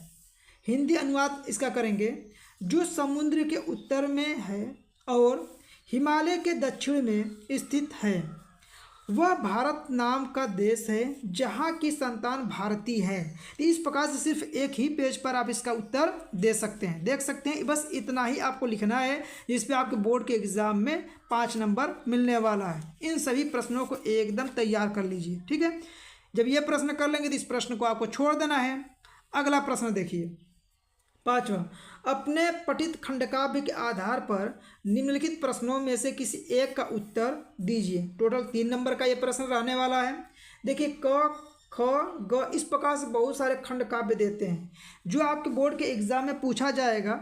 जो आपके स्कूल पढ़ाया जाता है उसी खंडकाव्य को आप करिएगा। जैसे यहाँ पे देखिए, मुक्ति दूत खंडकाव्य को आपको करा दे रहे हैं, जो गांधी जी का चरित्र चित्रण करा दें, जिसको आप बोर्ड के एग्जाम में लिख सकते हैं। ठीक है, देखिए इस प्रकार से लिखिएगा प्रश्नोत्तर संख्या 5 का। यहाँ पे लिखिएगा मुक्ति दूत नायक का चरित्र चित्र, जिसमें महात्मा गांधी जी का करना है। देखिए कैसे लिखेंगे, गांधी जी का अवतरण भारत की ही नहीं बल्कि संपूर्ण विश्व की महान घटना है। अपने गरिमामय एवं अलौकिक चरित्र बल से गांधी जी संपूर्ण विश्व को प्रभावित करके युग पुरुष कहलाए। इस खंडकाव्य के नायक गांधी जी हैं। प्रस्तुत खंडकाव्य के आधार पर गांधी जी के चरित्र में निम्नलिखित विशेषताएं हैं। दिव्य पुरुष थे, हरिजनों के उद्धारक, मातृभक्त, महान देशभक्त। इस तरह हेडिंग डालेंगे उनकी विशेषता के बारे में। फिर लिखेंगे, पहले हेडिंग बनाएंगे दिव्य पुरुष। अब लिखेंगे इसके बारे में कि महात्मा गांधी महान पुरुष पृथ्वी पर अवतार के रूप में प्रकट हुए, जो पृथ्वी के दुखों का हरण करने के लिए आते हैं। इस प्रकार गांधी साधारण पुरुष न होकर दिव्य पुरुष हैं। इसके बाद अगला हेडिंग बनाएंगे हरिजनों के उद्धारक। महात्मा गांधी ने जीवन प्रयत्न दलितों, पिछड़ों तथा हरिजनों को गले लगाया। गांधी के जीवन का मुख्य उद्देश्य भी हरिजनों का उद्धार करना था। फिर इसके बाद है मातृभक्त। गांधी जी माँ के प्रति श्रद्धा और भक्ति की भावना रखते थे। गांधी जी ने उदारता, परोपकार, दया तथा सत्यता आदि गुणों को माँ से ही सीखा। ठीक है, इस प्रकार से लिखेंगे। फिर इसके बाद देखिए आप क्या लिखेंगे, यहाँ पे देखिए, फिर इसके बाद लिखिएगा कि महान देशभक्त। अगला हेडिंग था कि देशवासियों की दुर्दशा देखकर गांधी का हृदय व्यथित हो जाता है और वे जीवन के अंतिम सांस तक देश की सेवा की। सचमुच महात्मा गांधी स्वयं का सुख वैभव त्याग कर सारा जीवन देश सेवा में अर्पित कर देते हैं। तो इस प्रकार से आपको लिखना है। तो ये मुक्ति दूत से संबंधित जितने भी पूछा गया प्रश्न, उन दोनों में से जैसे ये है, ये दो प्रश्न पूछा जाता है, इसमें भी सिर्फ केवल एक ही करना रहता है। अपना खंड काव्य देख लीजिएगा, जिस जिला में जो पढ़ाया जाता होगा वही आपको करना रहेगा। अब देखिए अगले प्रश्न को देखते हैं। अगला प्रश्न आपका क्या है, ये सभी खंड काव्य आपका है, इसमें से कोई एक ही प्रश्न करना रहता है, सभी प्रश्नों को आपको नहीं करना है। अब यहाँ पे देखिए 6 नंबर का, कि दिए गए लेखकों में से किसी एक का जीवन परिचय लिखते हुए उनकी एक प्रमुख रचना का उल्लेख करना। टोटल 5 नंबर का।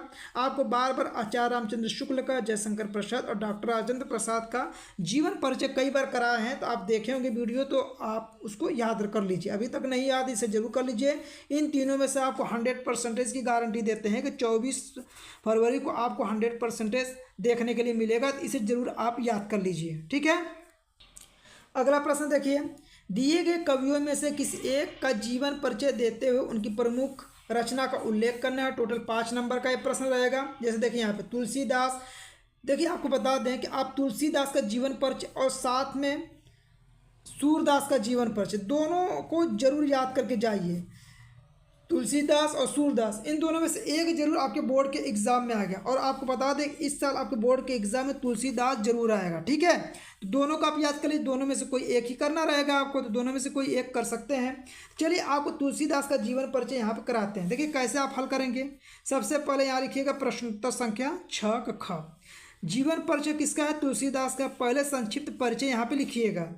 जन्म लिखिएगा सन 1532 ईस्वी, मृत्यु सन 1623 ईस्वी, जन्म स्थान राजापुर चित्रकूट उत्तर प्रदेश में, माता का नाम हुलसी, पिता का नाम आत्माराम दुबे, गुरु का नाम नरहरिदास, पत्नी का नाम रत्नावली, रचनाएं में रामचरितमानस, कवितावली, गीतावली, दोहावली, ये सब लिख लीजिए। ये संक्षिप्त परिचय लिखिएगा।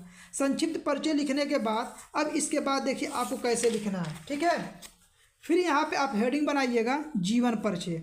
और देखिए जीवन परिचय जैसे लिखें इसी तरह बोर्ड के एग्जाम में लिखिएगा। सही तरीका यही होता है कि सबसे पहले संक्षिप्त परिचय लिखें, संक्षिप्त परिचय लिखने के बाद उनका जीवन परिचय इस तरह डिटेल में लिखें। देखिए लिखिएगा तुलसीदास का जन्म चित्रकूट जिले के, यहाँ पे देखिए चित्रकूट जिले के राजापुर नामक गांव में सन 1532 ईस्वी में हुआ था। इनके पिता का नाम आत्माराम दुबे और माता का नाम हुलसी था। मूल नक्षत्र में जन्म होने के कारण इनके माता पिता ने इन्हें त्याग दिया। नरहरिदास ने इनका पालन पोषण किया था। काशी के शेष सनातन नामक विद्वान ने इन्हें वेदों, पुराणों आदि ग्रंथों का ज्ञान कराया था। ठीक है, इनका विवाह रत्नावली से हुआ था। इनका जीवन काशी, अयोध्या और चित्रकूट में अधिक व्यतीत हुआ। इनकी मृत्यु काशी के 80 घाट पर सन 1623 ईस्वी में हुई। फिर इसके बाद इनकी रचनाएं लिखिएगा, रामचरितमानस, विनय पत्रिका, कवितावली, गीतावली और दोहावली। तो इस प्रकार से सिर्फ इतना लिख देंगे आप तो आपको पूरे इस पे नंबर मिलेगा, एक नंबर भी आपका नहीं कटेगा। ठीक है, अब देखिए आपके सामने अगला नंबर का प्रश्न क्या है, 7वां नंबर का, कि अपने पाठ्य पुस्तक में कंठस्थ कोई एक श्लोक लिखिए जो इस प्रश्न पत्र में न आया हो, 2 नंबर का रहने वाला है। चलिए आपको एक बता देते हैं। देखिए यहाँ पे लिखिएगा प्रश्नोत्तर संख्या 7, यहाँ पे लिखिएगा श्लोक। आप इसको जरूर याद रखिए। सर्वे भवन्तु सुखिनः, सर्वे सन्तु निरामया, सर्वे भद्राणि पश्यन्तु, माँ कश्चित् दुःखभाग् भवेत्। आपको इस प्रकार से बस लिखना है। जो आपको श्लोक बताए इसको लिख दीजिएगा, इस पर 2 नंबर आपको मिल जाएगा। अब अगला प्रश्न देखिए, आपके सामने अगला नंबर का प्रश्न है, निम्नलिखित में से किन्हीं 2 प्रश्नों के उत्तर संस्कृत में दीजिए। टोटल ये कितने नंबर का रहेगा, 4 नंबर का रहने वाला है।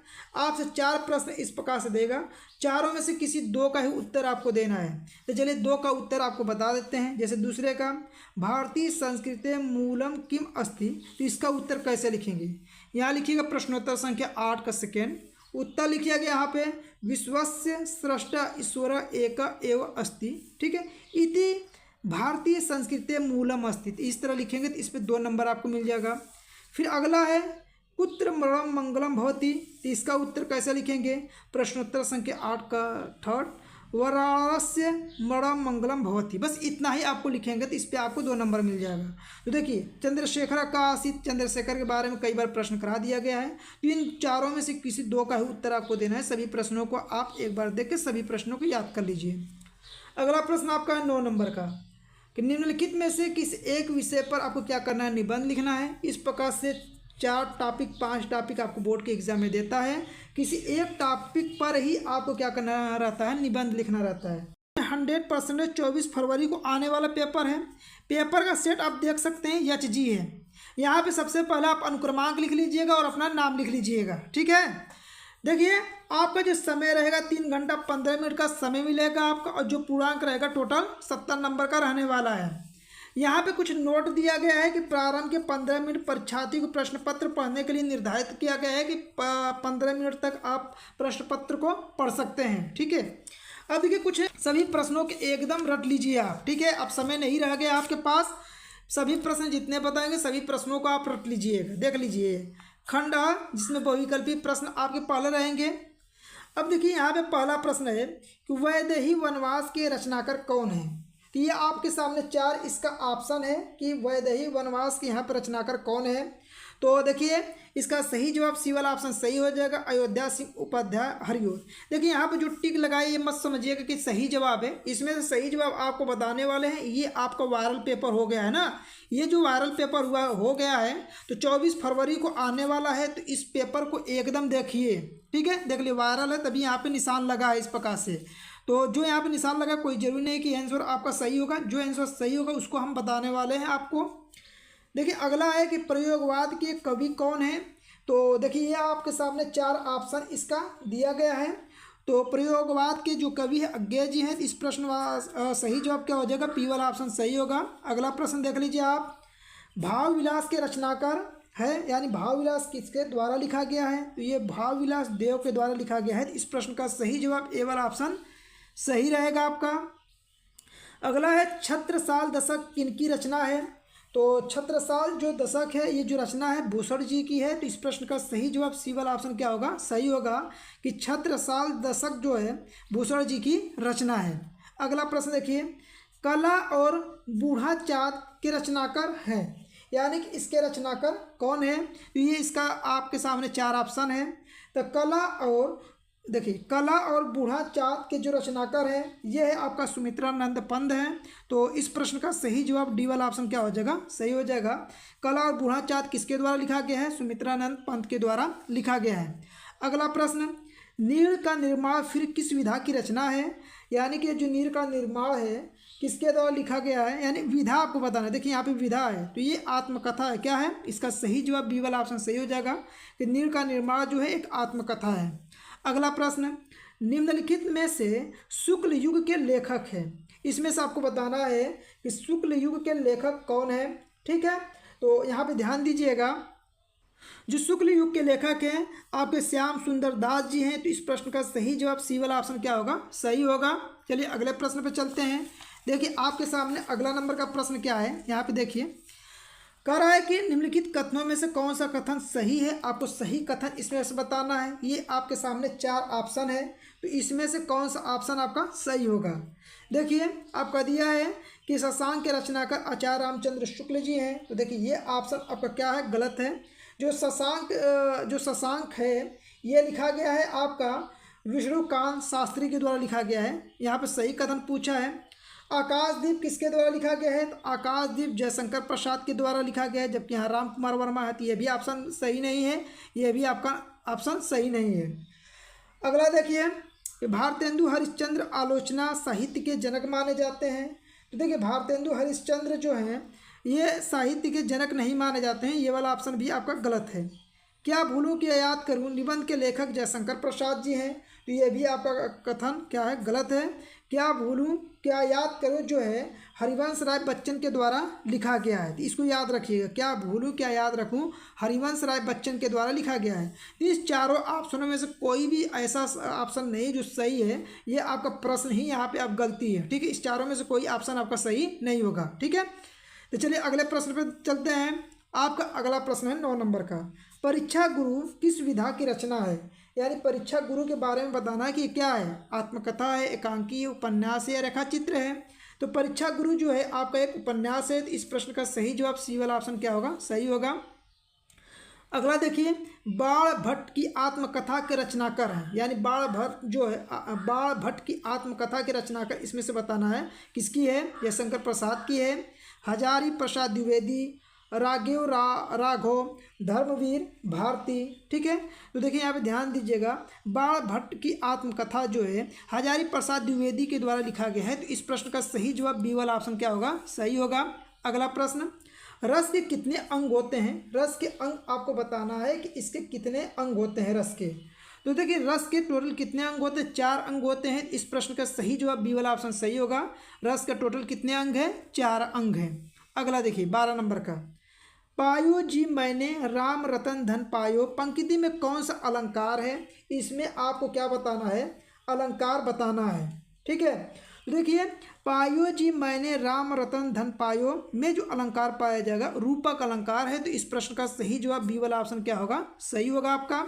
अगला प्रश्न ध्यान दीजिए, सोरठा के पहले चरण में कितनी मात्राएं होती है। देखिए आप सोरठा हुआ, रोला हुआ, इसको एकदम पढ़ के जाइएगा बोर्ड के एग्जाम में। ठीक है, सोरठा के पहले चरण में कितनी मात्राएं होती हैं। तो सोरठा के पहले चरण में 11 मात्राएं होती है। तो इस प्रश्न का सही जवाब सी वाला ऑप्शन क्या होगा, सही होगा। चलिए अगले प्रश्नों पे चलते हैं। ठीक है, तो देखिए यहाँ पे अगला प्रश्न आपका क्या है। ठीक है, देख लीजिए यहाँ पे 14 नंबर का, कि निर्दय शब्द में प्रयुक्त उपसर्ग आपको बताना है कि जो निर्दय है इसमें कौन सा उपसर्ग प्रयोग किया गया है। तो देखिए यहाँ पे इसका सही जवाब डी वाला ऑप्शन क्या हो जाएगा, सॉरी दोस्तों, डी नहीं ऑप्शन होगा। यहाँ पे निर तो रहेगा ही, लेकिन छोटी की मात्रा है ना, यहाँ पे जब छोटी की मात्रा है तो छोटी की मात्रा होना चाहिए और र होना चाहिए। तो देखिए यहाँ पे इसका सही जवाब सी वाला ऑप्शन सही होगा। निर्दय शब्द में प्रयुक्त उपसर्ग कौन सा है, निर होगा। ठीक है, अगला देखिए, नील गाय में कौन सा समास है। इस प्रकार से आपसे समास भी पूछा जाएगा, तो आप जरूर याद रखिएगा। नील गाय में कौन सा समास है, तो कर्मधारय समास है, इसको याद रखिएगा। इसका सही जवाब ए वाला ऑप्शन सही हो जाएगा कि नील गाय में कर्मधारय समास है। अगला प्रश्न, खेत का तत्सम रूप आपको बताना है। खेत का तत्सम रूप क्या होता है। तो खेत का जो तत्सम रूप होता है, मतलब देखिए पहले आपको ये पता होना चाहिए कि तत्सम मतलब क्या होता है। तत्सम मतलब होता है शुद्ध रूप। खेत को क्या कहते हैं, क्षेत्र कहते हैं। क्या कहते हैं, क्षेत्र। इस प्रश्न का सही जवाब क्या होगा, सी वाला ऑप्शन सही होगा। खेत का जो तत्सम रूप होता है क्षेत्र होता है। अगला देखिए, युष्मत शब्द का पंचमी विभक्ति बहुवचन रूप बताना है कि युष्मत शब्द का जो पंचमी विभक्ति और बहुवचन रूप में क्या होगा। तो देखिए यहाँ पे युष्मत का याद रखिएगा, जब पंचमी विभक्ति और बहुवचन रूप में युष्मत होता है। क्या होता है, युष्मत। इस प्रश्न का सही जवाब सी वाला ऑप्शन क्या होगा, करेक्ट हो जाएगा।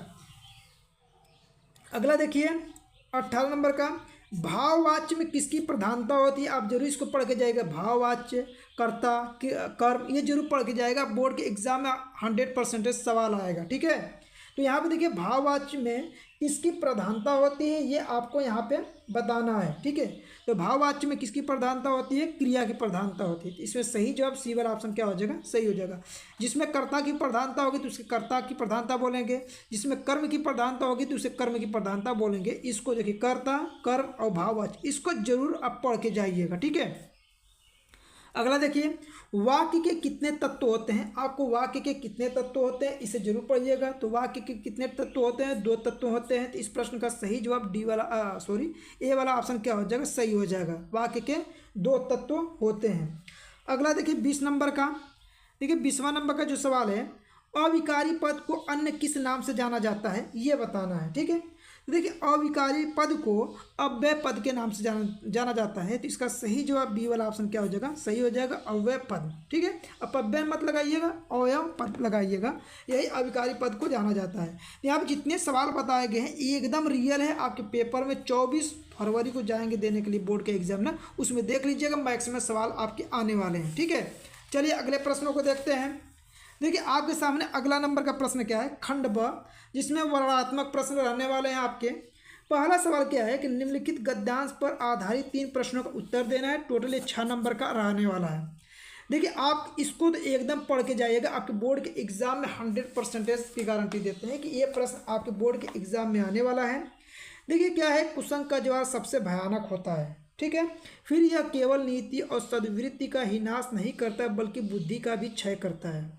यहाँ से आपको क्या करना है, यहाँ तक आपको क्या करना है, पढ़ना है। पढ़ने के बाद आप देखिए यहाँ से जब देखें कुसंग का जवाब सबसे भयानक होता है।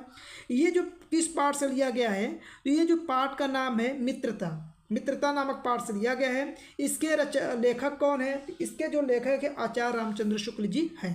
तो देखिए इससे संबंधित प्रश्न कैसे पूछता है, गद्यांश का सारांश पूछता है, रेखांकित अंश की व्याख्या पूछता है, सुदृढ़ बाहु का क्या अर्थ है, इस प्रकार से आपसे प्रश्न पूछा गया है। तो चलिए इसमें सभी का आंसर आपको बता देते हैं। तो देखिए आपको इस प्रकार से, देखिए आपको यहाँ से करवा देते हैं। देखिए ये देख लीजिए बोर्ड के एग्जाम में कितने बार आपके बोर्ड के एग्जाम में पूछा गया, ये पेपर में भी वायरल हो चुका है। ठीक है, जैसे आपको मान लीजिए संदर्भ तो यहाँ पे दिया नहीं है, लेकिन संदर्भ आपसे पूछ देगा तो कैसे लिखेंगे। संदर्भ आपको लिखना है, प्रस्तुत गद्यांश हमारी पाठ्य पुस्तक हिंदी के गद्य खंड में संकलित मित्रता शीर्षक नामक पाठ से लिया गया है। इसके लेखक आचार्य रामचंद्र शुक्ल जी हैं, ये आप लिख देंगे। फिर जो रेखांकित अंश उसकी व्याख्या कैसे करेंगे, बुरी संगति भयानक रोग सदृश है, यह अच्छे गुणों का विनाश करने के साथ बुद्धि को भी नष्ट कर देती है।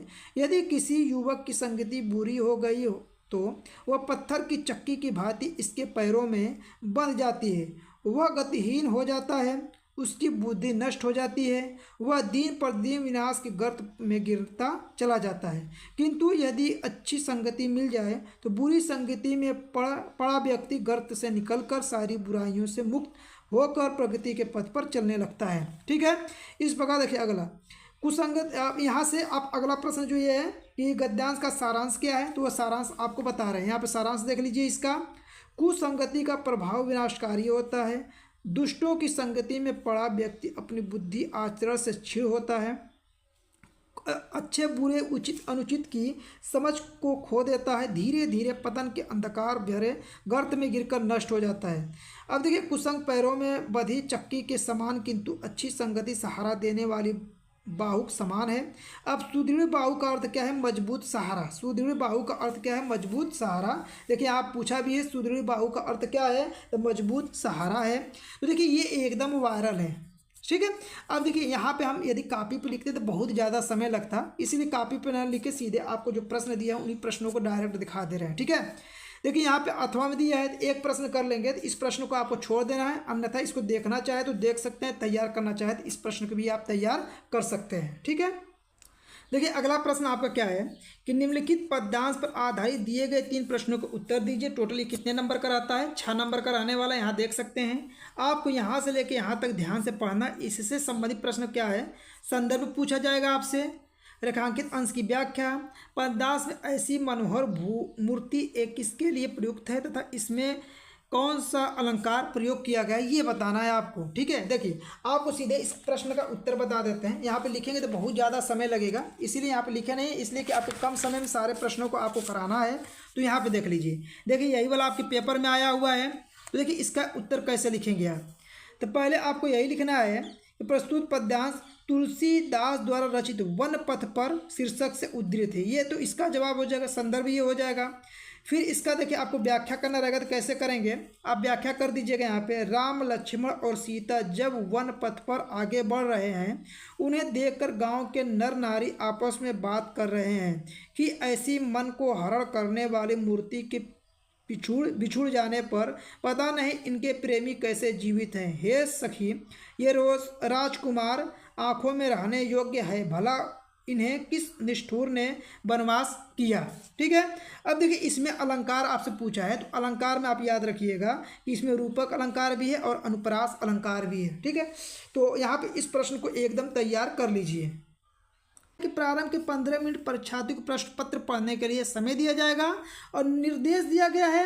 इन सभी निर्देशों को आपको बार बार हर पेपर में बता रहे हैं, तो आपका समय नहीं गवाएंगे। यहाँ पे आपको क्या करते हैं कि इस निर्देशों को आप पढ़ सकते हैं। फिर भी किसी प्रकार का डाउट होता है तो कमेंट बॉक्स में आप लिख दीजिएगा, सीधे आपको प्रश्नों पर ले चलते हैं और कम से कम समय में ज़्यादा से ज़्यादा प्रश्नों को हल कराएंगे, जिससे आप कल के पेपर में अच्छे नंबरों से आप पास हों। ठीक है, तो चलिए प्रश्नों को देखते हैं।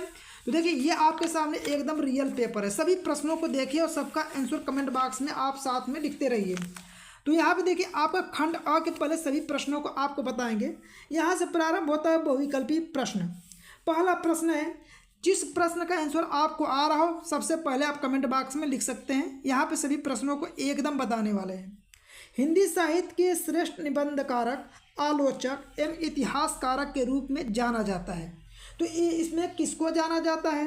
तो देखिए, निबंधकारक, आलोचक और इतिहासकारक के रूप में रामचंद्र शुक्ल को जाना जाता है। तो इस प्रश्न का सही जवाब सी वाला ऑप्शन क्या होगा? सही होगा। अगला प्रश्न, महादेवी वर्मा द्वारा रचित रेखा चित्र है, यानी कि आपको बताना है कि जो महादेवी वर्मा है इनके द्वारा कौन सा लिखा गया है।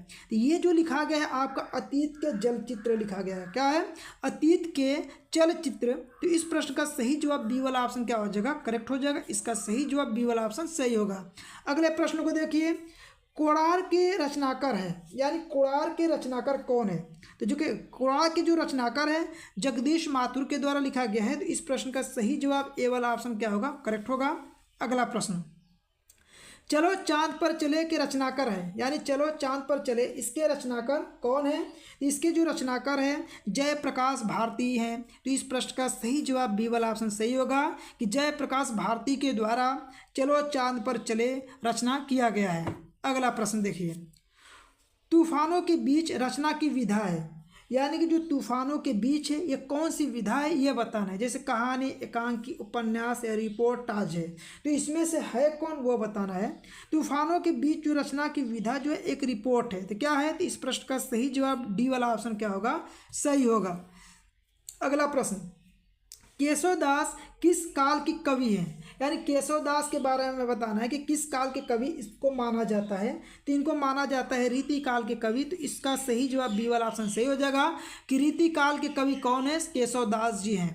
अगला प्रश्न देखिए, आपका क्या है कि भारत भारती के रचनाकार कौन है, यानी कि आप लिखा है भारत भारती के रचनाकार कौन है। तो इस प्रश्न का सही जवाब हो जाएगा कि मैथिली शरण गुप्त जी हैं। तो इसका सही जवाब ए वाला ऑप्शन सही होगा कि मैथिली शरण गुप्त के द्वारा लिखा गया भारत भारती। ठीक है, चलिए अगले प्रश्नों पे चलते हैं। तो देखिए, ये आपके सामने अगला नंबर का प्रश्न क्या है? 8वां नंबर का ध्यान दीजिए कि भारतेंदु युग की समय अवधि मानी जाती है, यानी भारतेंदु युग की समय अवधि कब से कब तक मानी जाती है? तो 1868 ईस्वी से लेकर 1900 ईस्वी तक के बीच का समय जो होता है भारतेंदु युग की समय अवधि मानी जाती है। तो 1868 से लेकर 1900 ईस्वी तक के समय को भारतेंदु युग का समय माना जाता है। अगला प्रश्न देखिए, सुमित्रानंद पंत की रचनाकार नहीं है, यानी सुमित्रानंद पंत इनके द्वारा कौन सा नहीं लिखा गया है? देखिए, ग्राम्य, स्वर्णधूलि, युगांत और कामायनी। तो सुमित्रानंद पंत ने कामायनी की रचना नहीं किया है। तो इस प्रश्न का सही जवाब क्या होगा? सी वाला ऑप्शन सही हो जाएगा। अगला प्रश्न देखिए, रीति मुक्त काव्य धारा के कवि किसको माना जाता है कि रीति मुक्त काव्य धारा के कवि कौन है? ठीक है, देखिए रीति मुक्त काव्य धारा के जो कवि हैं वो है घनानंद। कौन है? हाँ, देखिए यहाँ पे क्या है, रीति मुक्त काव्य धारा के जो कवि है घनानंद है। तो इसका सही जवाब डी वाला ऑप्शन क्या होगा? सही होगा। अगला प्रश्न देखिए, हाँ रघुनंदन प्रेम प्रीते तुम बिन विजय बहुत दिन बीते, उपर्युक्त पंक्ति में प्रयुक्त रस बताना है कि इसमें रस का क्या सा है। देखिए, हाँ है, इसका मतलब दुख को व्यक्त कर रहा है, और दुख को व्यक्त करने वाला जो रस है कौन सा होता है? करुण रस। तो इसका सही जवाब सी वाला ऑप्शन सही हो जाएगा। आप करुण रस और हास्य रस को अच्छे से पढ़ के जाइएगा, आपके पेपर में जरूर प्रश्न ये पूछता है। अगला प्रश्न देखिए, ज्यों अखिनु सब देखिए आँख न देखी जाही, उपर्युक्त में कौन सा अलंकार है? इसमें आपको अलंकार बताना है। ठीक है, तो देखिए, ज्यों त्यों ये शब्द आपको जहाँ पे मिलेगा, ज्यों मिल जाए, त्यों मिल जाए, मनु मानो ये शब्द मिल जाता है, उसमें हमेशा एक उत्प्रेक्षा अलंकार होता है। तो इस प्रश्न का सही जवाब डी वाला ऑप्शन क्या होगा? सही होगा। अगला प्रश्न देखिए, सोरठा छंद के पहले एवं तीसरे चरण में होते हैं। तो आप सोरठा हुआ, रोला हुआ, इन दोनों को बहुत अच्छे से पढ़ के जाइएगा। ठीक है, तो सोरठा छंद के पहले और तीसरा चरण में कितनी कितनी मात्राएं होती हैं? तो 11 मात्राएं होती हैं। तो इस प्रश्न का सही जवाब सी वाला ऑप्शन क्या हो जाएगा? आपका सही हो जाएगा। तो इसको आप जरूर याद रखिए। आपका अगला नंबर का प्रश्न है कि सुगम शब्द में प्रयुक्त उपसर्ग आपको बताना है कि इसमें उपसर्ग क्या है। उपसर्ग का मतलब होता है कि इसके प्रारंभ में क्या जुड़ा है? सु शब्द जुड़ा है। इसका सही जवाब क्या हो जाएगा? ए वाला ऑप्शन सही हो जाएगा। सुगम शब्द में प्रयुक्त जो उपसर्ग है सु उपसर्ग है। अगला प्रश्न यहाँ ध्यान दीजिए, देखिए अगला क्या है आपका, नवरत्न में समान है, नवरत्न में समास है।